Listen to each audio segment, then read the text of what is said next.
¿qué tal amigos? ¿Cómo están? Bienvenidos a su programa Verdades Divinas. Les saludamos el doctor Salvador Tomasini. Hola amigos. Alejandro Carrega. Hola, buenas noches amigos, ¿cómo están? Bien, y su servidora Alejandra López. Comenzamos las preguntas. Bueno, a ver, ¿quién empieza? Yo, dice, el Padre y el Espíritu Santo no compartieron nada de la humanidad del Hijo, si son tres personas distintas y un solo Dios. Bueno, los tres concurren, los tres están en todos lados. O sea, en la humanidad de Jesús no es solamente el Verbo, sino está el Padre y el Espíritu Santo. O sea, por ejemplo, en la encarnación está el Padre y el Espíritu Santo, en el nacimiento, en la infancia, en todo. Incluso en los sufrimientos también está el Padre y está el Espíritu Santo, pero la parte actuante la toma el Verbo Eterno en su propia humanidad, que es la humanidad de Jesús. Creo que con eso, pero sí, los tres están concurriendo en todos los actos del Verbo en su humanidad. ¿La obediencia a nuestros sacerdotes en ministerios o grupos pueden ser actos en divina voluntad? En divina voluntad puede ser cualquier acto, o sea, entendámoslo así. Es el poner la intención de no darle vida a la voluntad humana y darle vida a la voluntad divina. El problema es qué es lo que van a hacer. Por ejemplo, están en un grupo, hay un sacerdote con ellos, en lo que estoy entendiendo, y de repente hay, no sé, mandatos, obediencias. ¿Se pueden hacer en la divina voluntad? Sí. Que quiten de en medio al sacerdote y pongan esa orden como si fuera de Dios, si fuera la voluntad de Dios. Es difícil llevarlo a cabo cuando el que dirige da obediencias que son contrarias a la obediencia a Dios. Ahí definitivamente no se puede hacer.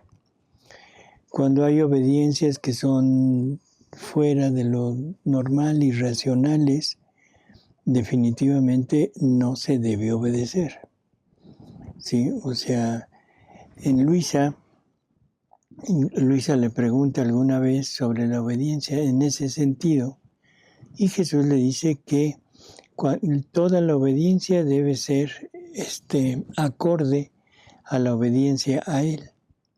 Que si la obediencia está dada en contra o fuera de la obediencia a Él, definitivamente no. Pero sí se puede vivir en la divina voluntad. Claro, todos los actos pueden entrar en la divina voluntad, todos.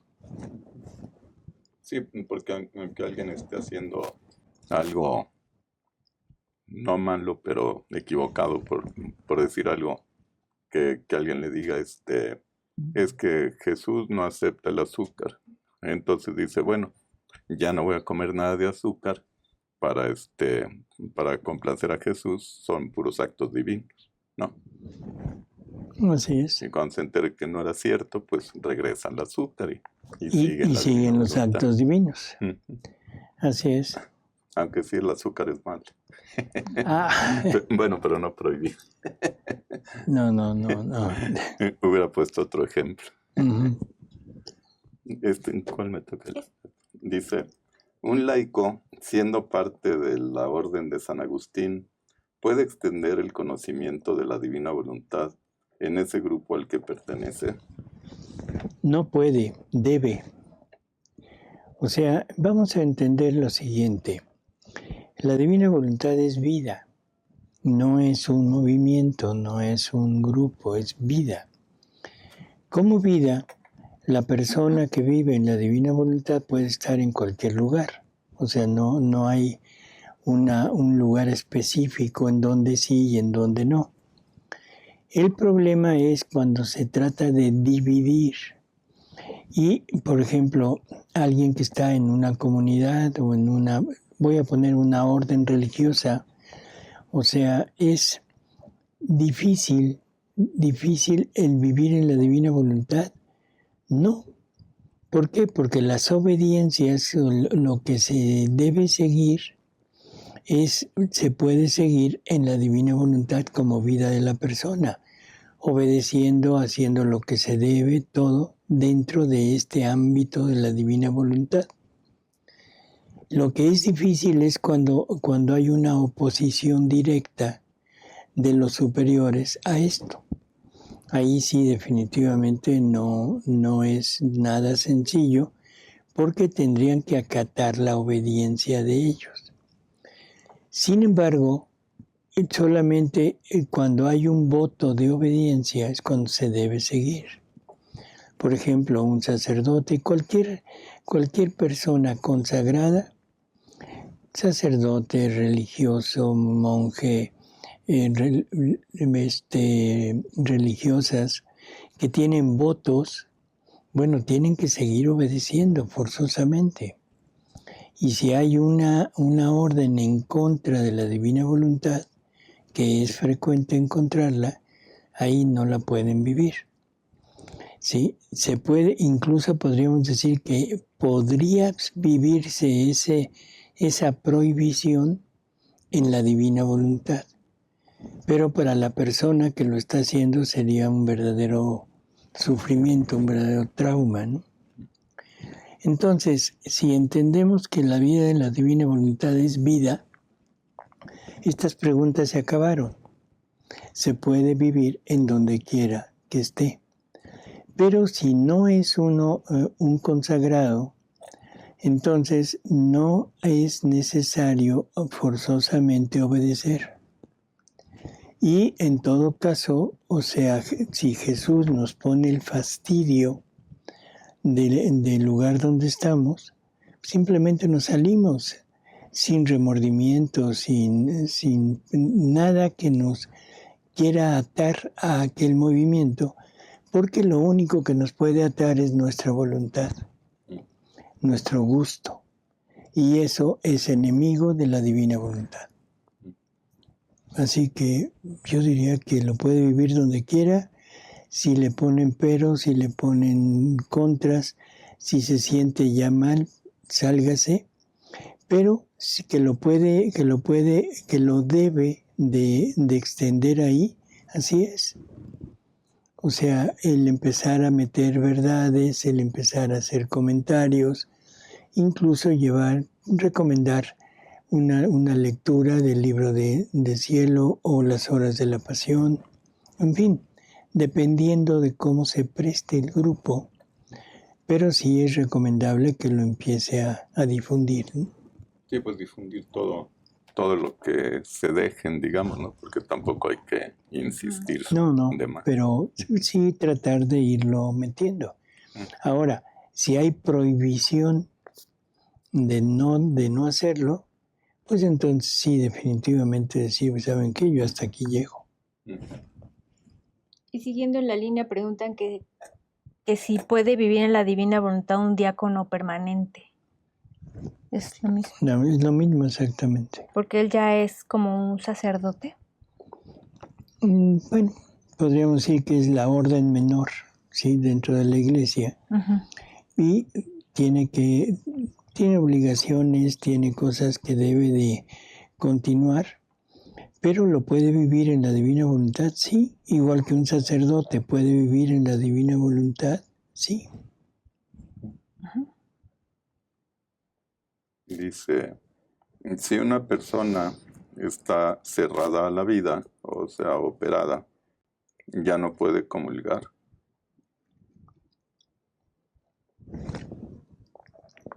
Es cerrada a la vida.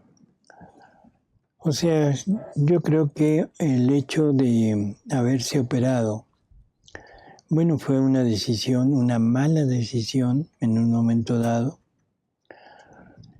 Se puede, o sea, el chiste es confesarlo, o sea, ir en una confesión decir, hice esto, o sea, con la finalidad de ya no tener hijos, pero se supone que está arrepentida, puesto que lo está preguntando.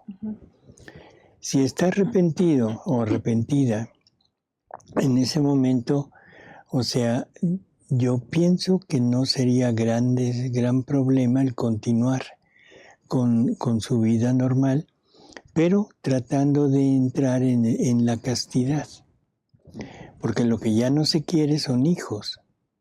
Bueno, perfecto. Entonces, que empiecen a practicar la castidad, aunque sea poco a poco, pero irla fomentando dentro de su matrimonio, dentro de esa unión, para ir supliendo la parte negativa de la operación con la parte positiva de la castidad voluntaria. Pero de que puede vivir en la divina voluntad, yo pienso que sí, si está arrepentida, si está confesada, si ya le fue perdonado. Bueno, adelante. ¿Y puede comulgar? Claro. Es que se pregunta si podía comulgar. Aunque mejor coméntelo con el sacerdote, ¿no? Pero le va a decir que sí. Pero de todas maneras, coméntelo con el sacerdote. Muy bien. El acto creciente y el acto conquistante solo lo puede llevar a cabo la criatura humana que hace vida en la divina voluntad en la tierra. Sí. O sea, conquistante, pero creo que se entiende, ¿no? En la divina voluntad que conquista a un alma, entonces ese solamente se puede llevar a cabo en las personas que son contrarias o que no son afines a Dios. Se conquista un alma. Entonces, ese es nada más aquí. El acto creciente también es aquí en la tierra. Nos dice Jesús que una vez que la persona muere, llegando al cielo, en ese momento sus actos terminan, sus conquistas terminan y queda tal y como hasta donde llegó. En el cielo ya no hay conquistas, ya todo es de Él, ya no hay crecimiento. O sea, la persona lo que logró hacer en la tierra ese es el punto máximo.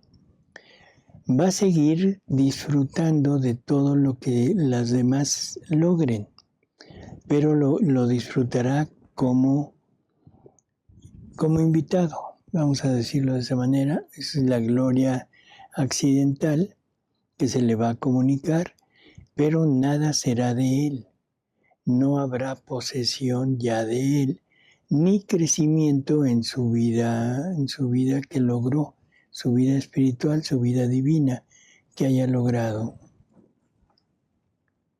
Dice, nuestro Señor entra en nosotros solo a través de la comunión para que nosotros vivamos en su divina voluntad.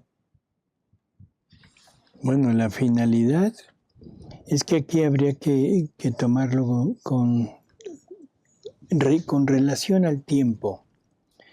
En la redención, Jesús se queda en la hostia para llegar a nosotros como maestro, como médico, como redentor. O sea, tiene varias finalidades. No tiene la finalidad de formar hostias vivas, no tiene la finalidad de formar su reino, no. Tiene esa parte que es de maestro, de médico o de amigo, en fin, para fortificar, para ayudar, para levantar al alma. Ahora, en la divina voluntad, por medio del conocimiento, ya sabemos que el Jesús lo que quiere es llegar y permanecer en nosotros, que esa es la vida en la divina voluntad. Por lo tanto, ahora la finalidad de la Eucaristía en la actualidad es ser un transporte de la hostia muerta para formar la hostia viva en la criatura, en el alma. Aunque también sigue teniendo los otros fines puesto que la mayor parte de la familia humana no está dentro de la divina voluntad. Y todos los que vengan en el futuro, no importa cuánto tiempo pase, todos nacerán en pecado original. Por lo tanto, la redención seguirá vigente y seguirá vigente la finalidad de la Eucaristía hasta que las personas logren llegar a la divina voluntad, si es que lo logran hacer. Jesús sufrió cansancios, hambre, sed, sueño, calor, frío, etc. Pero ¿de qué forma asumió las enfermedades de la humanidad? Me queda claro que ni él ni la Virgen María padecieron enfermedades. Uh-huh. La enfermedad en sí, o sea, a él no le dio gripa, no le dio faringitis, no le dieron reumas, no le dio COVID, no nada de eso, no. Pero el sufrimiento que la persona tiene por estar enferma, ese sufrimiento sí lo sufrió él. Entonces, por ejemplo, tienes gripa, una enfermedad que es común. ¿Qué sufrimiento te ocasiona la gripa? Pues dolor de cabeza, bajo ánimo, bajas energías, cuerpo cortado. Todas las molestias propias de la secreción nasal, estornudos, en fin. Eso Jesús lo vive en su interior como ese sufrimiento. O sea, está tomando el sufrimiento de la gripa, no la gripa. Está tomando el sufrimiento del cáncer, o sea, con el dolor, la parte de que la persona se va acabando, va perdiendo sus facultades. Ese sufrimiento sí lo tuvo Jesús. No tuvo cáncer, pero tuvo el sufrimiento que el cáncer ocasiona. Y así por el estilo. Entonces, no tuvo enfermedades, pero asumió el sufrimiento que la enfermedad provoca. Muy interesante eso, ¿verdad? Pues sí, y yo creo que esto se puede extender a muchísimas cosas. Por ejemplo, el sufrimiento de un abandono, de una traición. Bueno, de la traición sí lo tuvo, el abandono también. Pero, por ejemplo, cualquier sufrimiento moral. ¿De un hijo muerto, por ejemplo? De un hijo muerto, de un hijo en malos pasos, de un hijo drogadicto, de un hijo agresivo que agrede a los padres. En fin, todo ese tipo de sufrimiento moral, Jesús lo asume, lo sufre, aunque nunca tuvo un hijo muerto, o sea, en el sentido de material. Ha tenido millones y millones de hijos muertos. O sea, todas las almas que han vivido en pecado mortal, para él son hijos muertos. Tiene el sufrimiento de esto, pero no tiene el sufrimiento de la muerte material. En fin, no sé si queda claro. Asume el sufrimiento que provoca el hecho. El hecho no lo tiene, sino tiene el sufrimiento provocado por aquel acto. Por ejemplo, en María Valtorta leemos que Jesús visita a la mamá de Judas Iscariote ya que terminó todo y él va y la consuela. ¿Él toma en sí el sufrimiento que está viviendo la señora? Claro. Él toma todos los sufrimientos de toda la familia humana, todos. O sea, yo digo que sería como muy difícil empezar a tratar de ver sufrimiento por sufrimiento. Y luego, o sea, y este otro, y aquel, y el de este, es que mi tío tuvo, no, todos los sufrimientos, ¿sí? Él los tiene que redimir, los tiene que vivir, los tiene que transformar y tiene que unirlos a los suyos para entregarlos al Padre como una reparación por todo lo que la criatura ha hecho. Entonces simplemente recordemos, asumió todos los sufrimientos de toda la familia humana. Sí, pues pensando que él está dentro de cada uno de nosotros está recibiendo todo el tiempo todo ese sufrimiento. Sí, o sea, pero exacto, o sea, él vive en nosotros. Esto es otra cosa que a veces nos cuesta un poco de trabajo. Jesús está en nosotros continuamente, no importa lo que seamos, no importa cómo lo veamos a Él, no importa si lo aceptamos, si no lo aceptamos, si lo rechazamos, si lo ofendemos, Él está en nosotros.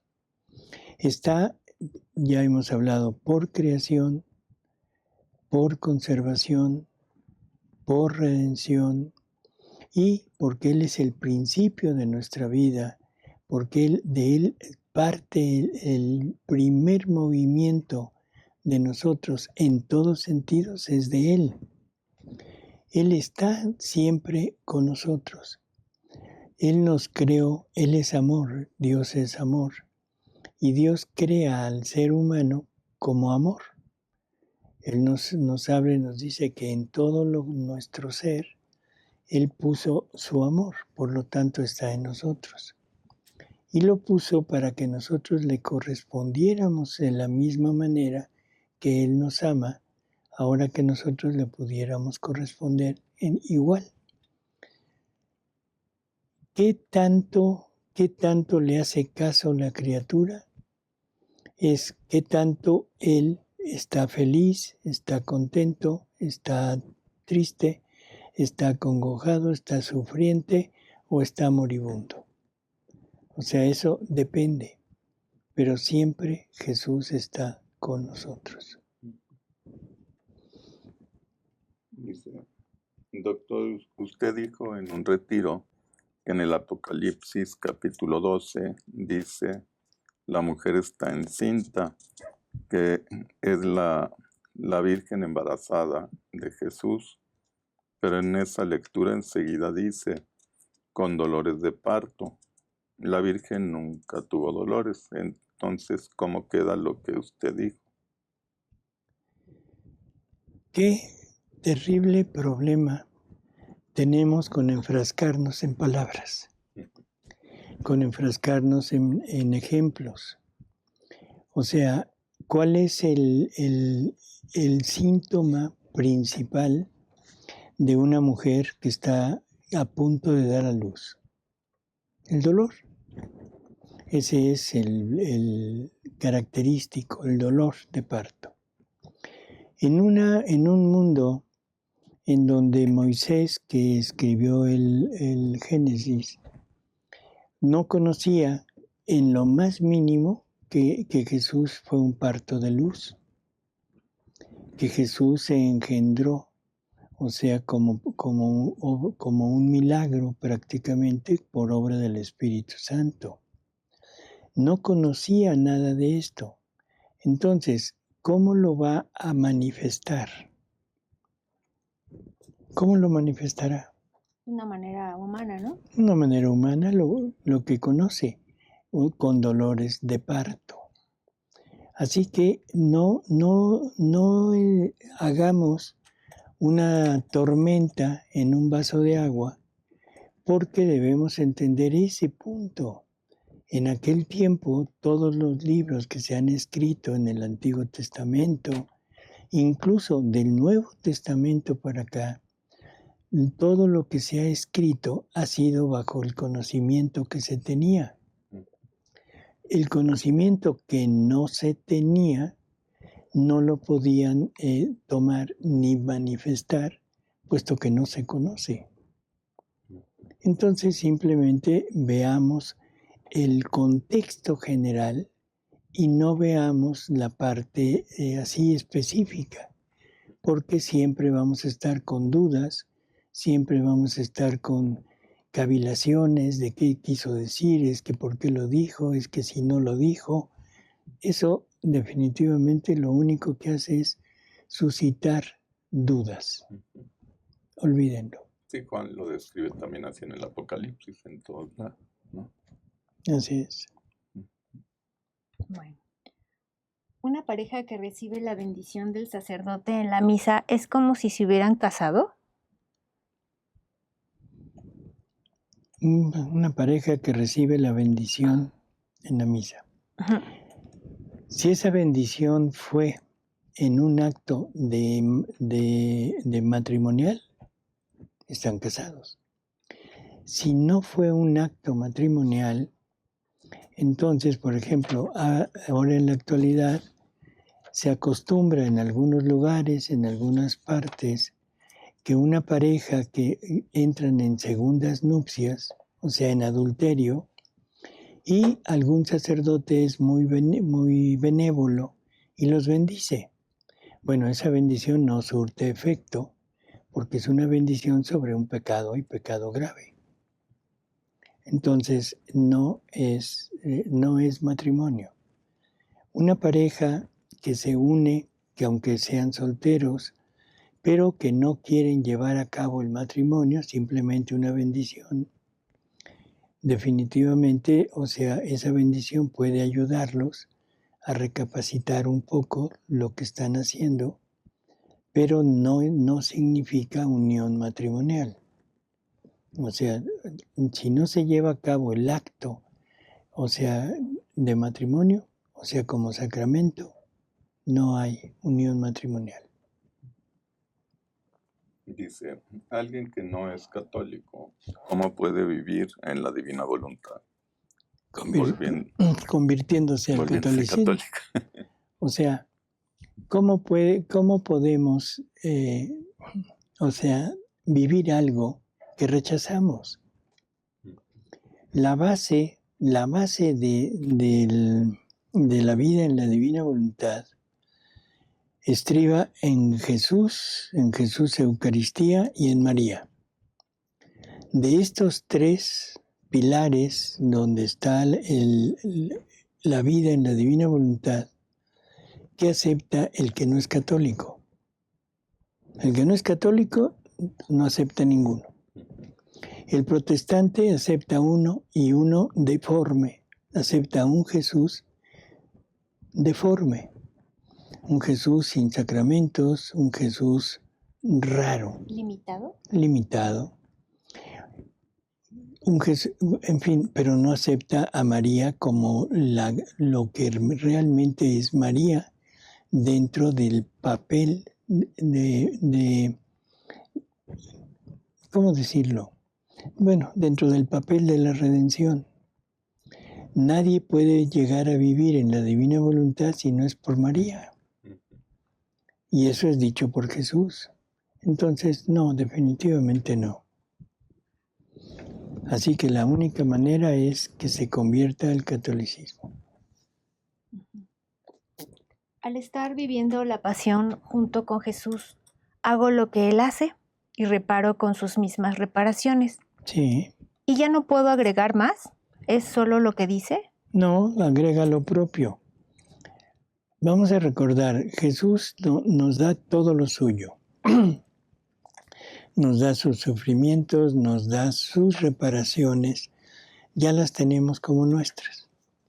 Tenemos su amor, tenemos todos sus atributos como nuestros. Entonces, a la hora de de poner en juego lo que Él hizo, que ya lo tengo como mío, pero lo pongo en movimiento, pero lo pongo en movimiento desde mí. Y aparte le pongo mi amor divino, que Jesús me dio, pero me lo dio y ya es mío. Ya no puedo decir te doy tu amor, no, te doy mi amor divino. Y entonces le estamos agregando lo nuestro. Esta es la relación de amor que Jesús quiere. No una relación de amor donde Él me dé y yo le regreso lo que me dio y me lo vuelve a dar y se lo vuelvo a regresar. Prácticamente sería como un rechazo. No sé si se entiende. Yo te doy y tú me lo das otra vez. Digo, no lo quieres, se lo vuelvo a dar. Me lo vuelves a pasar. No, es un crecimiento continuo. ¿Qué quiere decir Jesús cuando expresa la fe soy yo?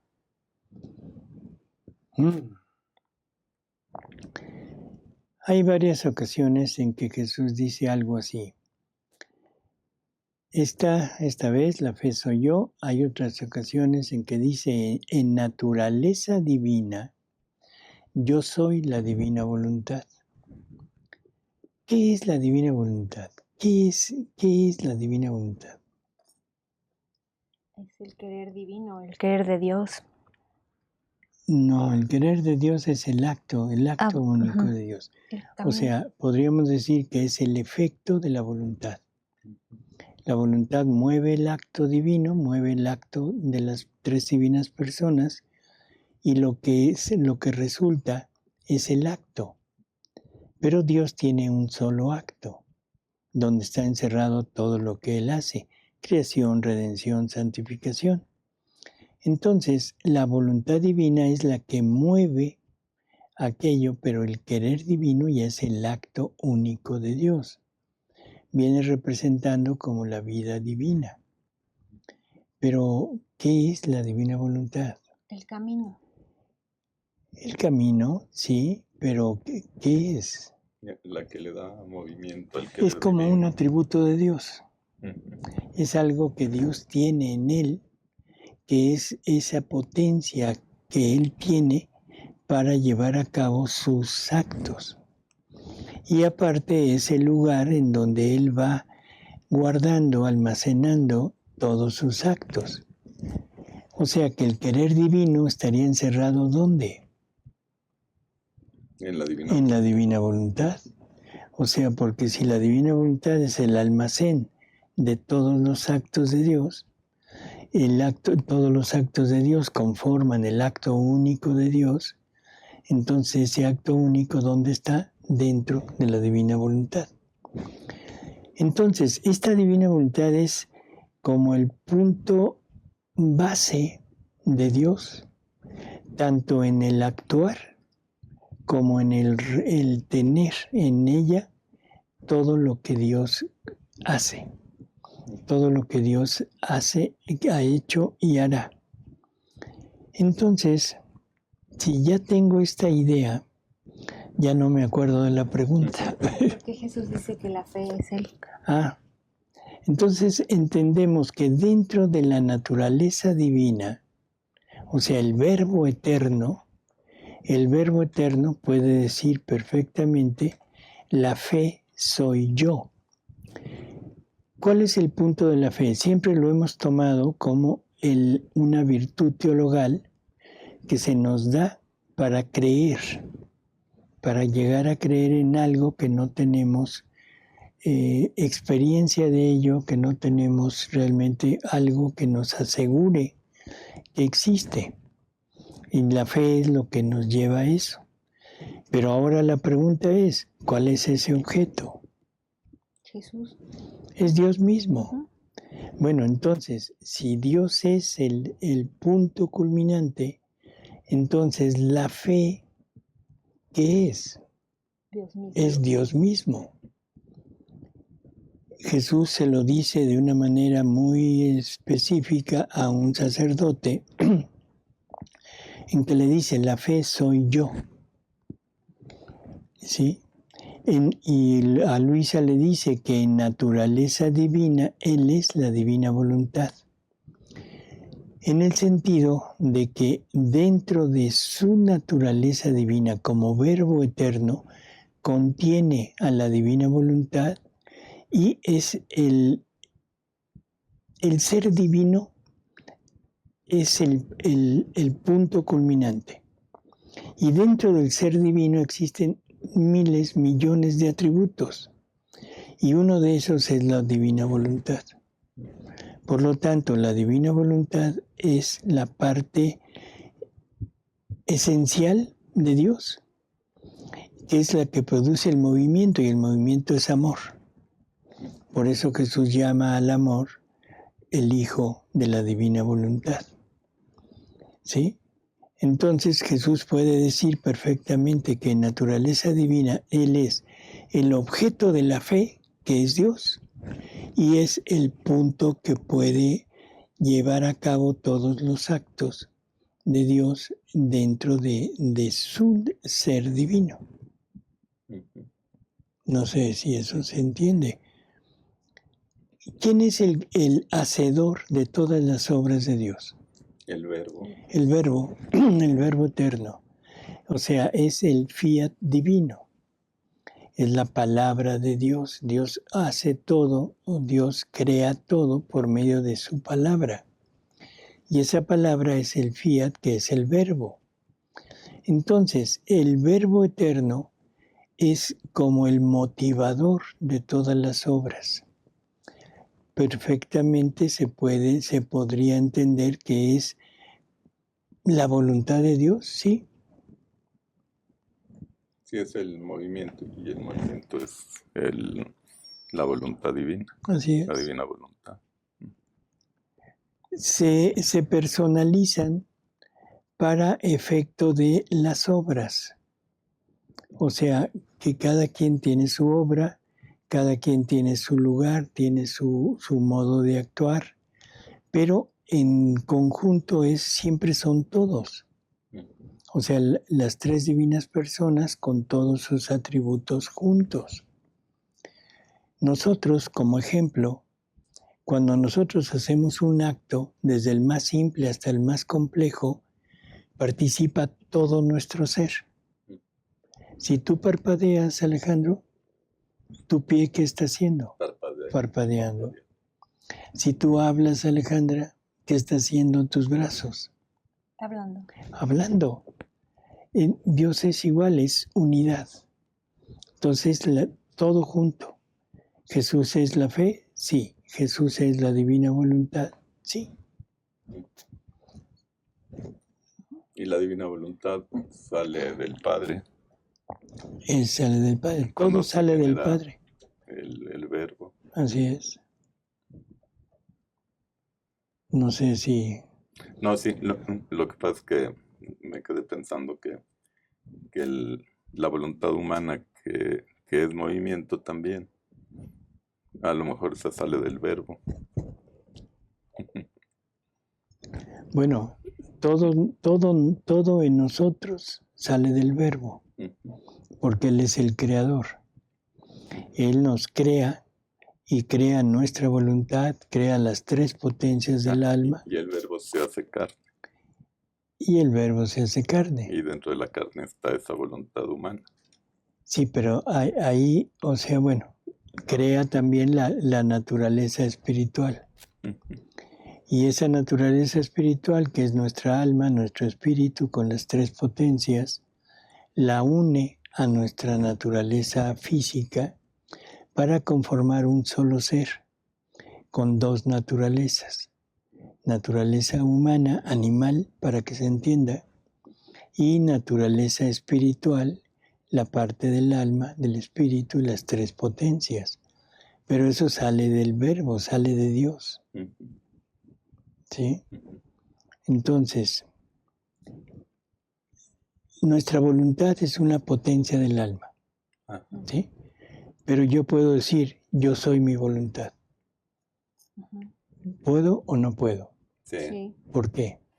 Porque son mis tres potencias, yo soy esas. No, porque las otras sería... La otra potencia es la inteligencia, por ejemplo, ahí sería Jesús. O también ya soy yo, porque ya...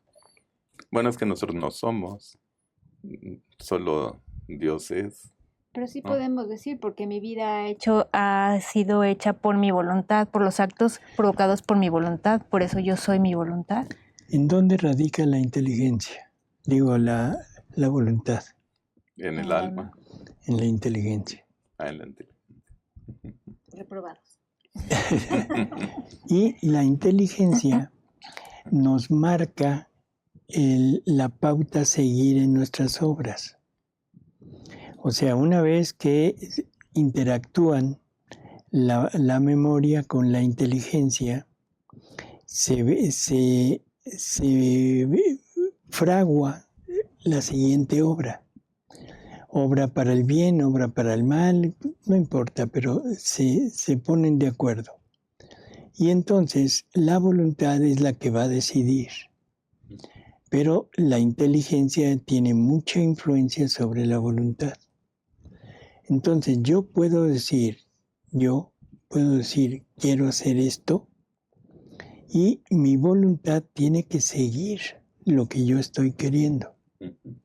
¿Por qué? Porque la estoy convenciendo, estoy dándole todo lo necesario para que ella ponga en movimiento todo mi ser para conseguir el acto que estoy queriendo hacer. Entonces sí podemos decir, yo soy mi voluntad. Sí. Sí.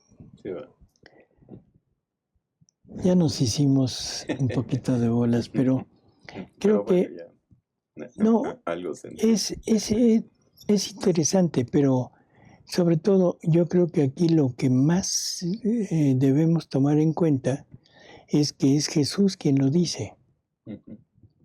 Y si Jesús me dice, yo soy o sea, en la parte divina, yo soy la divina voluntad, yo lo creo. Y si me dice, yo soy la fe, para mí es más entendible Jesús como la fe que la fe como virtud teologal. Sobre todo que la virtud teologal se cae esta definición cuando Jesús dice que para conseguir la fe se necesita creer. Qué cosa tan curiosa, ¿no? Sí. Si la fe es la materia prima para que podamos llegar a creer, ¿cómo es que para obtener la fe se necesita primero creer? Curioso. Sí. Bueno, ya terminamos, doctor, por este día. Bueno, pues amigos, muchísimas gracias por haber estado con nosotros. Les pedimos disculpas por este enredijo. Ya nos puso a pensar, un reto a la inteligencia. Un reto a la inteligencia. Bueno, es un reto a la inteligencia que nos pone Jesús, ¿no? Hasta luego, amigos. Le agradecemos a Alejandra. Gracias, doctor. A Alejandro. Gracias, y a doctor. Paris. Y sobre todo a ustedes, amigos. Muchas gracias. Buenas noches, amigos, que descansen. Agradecemos a nuestros amigos que nos escriben desde España, Colombia, Francia, Argentina, Brasil, Chihuahua, Cuernavaca, Zacatecas, Irlanda, Michigan, Monterrey, Uruguay, Toluca, California, Nueva York, Ecuador, Jalisco, Venezuela, Puerto Rico, Arizona y República Dominicana. Gracias, amigos. Hasta luego. Y recuerden darle like al programa y compartirlo, por favor. Hasta luego.